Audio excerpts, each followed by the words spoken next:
வணக்கம். வாங்க நம்ம மாலை அமாவாசை இன்னைக்கு எப்படி தலைக்க போடலான்ட்டு பார்க்கலாம். நான் இன்றைக்கி ஒரு வாழை இலை வச்சுருக்கேன். அதில் 3 உருண்டை தயிர் சாதத்தை வச்சுருக்கேன். அதுலேயும் கொஞ்சம் கருப்பெள்ளியும் சேர்த்துருக்கேன். கருப்பெள்ளி ரொம்ப உகந்தது. அமாவாசைக்கெல்லாம் வச்சோம்னா ரொம்பவே நல்லது. அதே போல் நம்ம அவங்களுக்கு பிடித்தமான உணவு எல்லாமே வைக்கலாம். நான் இன்றைக்கி எல்லாமே முறுக்கு, நிப்பட்டு இந்த மாதிரி தான் வச்சுருக்கேன். கூடவே சாம்பார் சாதமும் வச்சுருக்கேன். அவங்க இன்னும் விரும்பி சாப்பிட்றவங்க எல்லாமே வைக்கலாம். இன்றைக்கி மாலை அமாவாசை அன்றைக்கி நம்ம ஒரு 3 பேருக்கு அன்னதானம் பண்ணால் ரொம்பவே சிறந்தது. இம்பார்ட்டண்ட்டாக அன்றைக்கி நான்வெஜ் சமைக்கக்கூடாது. அதே போல் வஸ்திரதானம் பண்ணால் இன்னுமே ரொம்ப நல்லது. நம்ம இறந்த முன்னோர்கள் அப்பாவாக இருக்கலாம், அம்மாவாக இருக்கலாம், பாட்டியாக இருக்கலாம், தாத்தாவாக இருக்கலாம், யாரெல்லாம் இருக்கலாம், தன் குழந்தைகளாக இருந்தாலும் அவங்கள நினச்சி அவங்க அந்த வயசு உள்ளவங்களுக்கு நம்ம துணி எடுத்து கொடுத்தா ரொம்பவே நல்லது. வஸ்திரதானம் பண்ணால் ரொம்பவே நல்லது.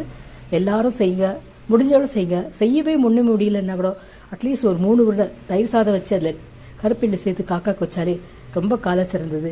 நம்ம எல்லாரும் நம்ம முன்னோரோட ஆசீர்வாதம் பெற்று பேரோடும் புகழோடும் சீரோடும் சிறப்போடும் வாழ்வோம் என்று கூறி பார்த்ததற்கு நன்றி.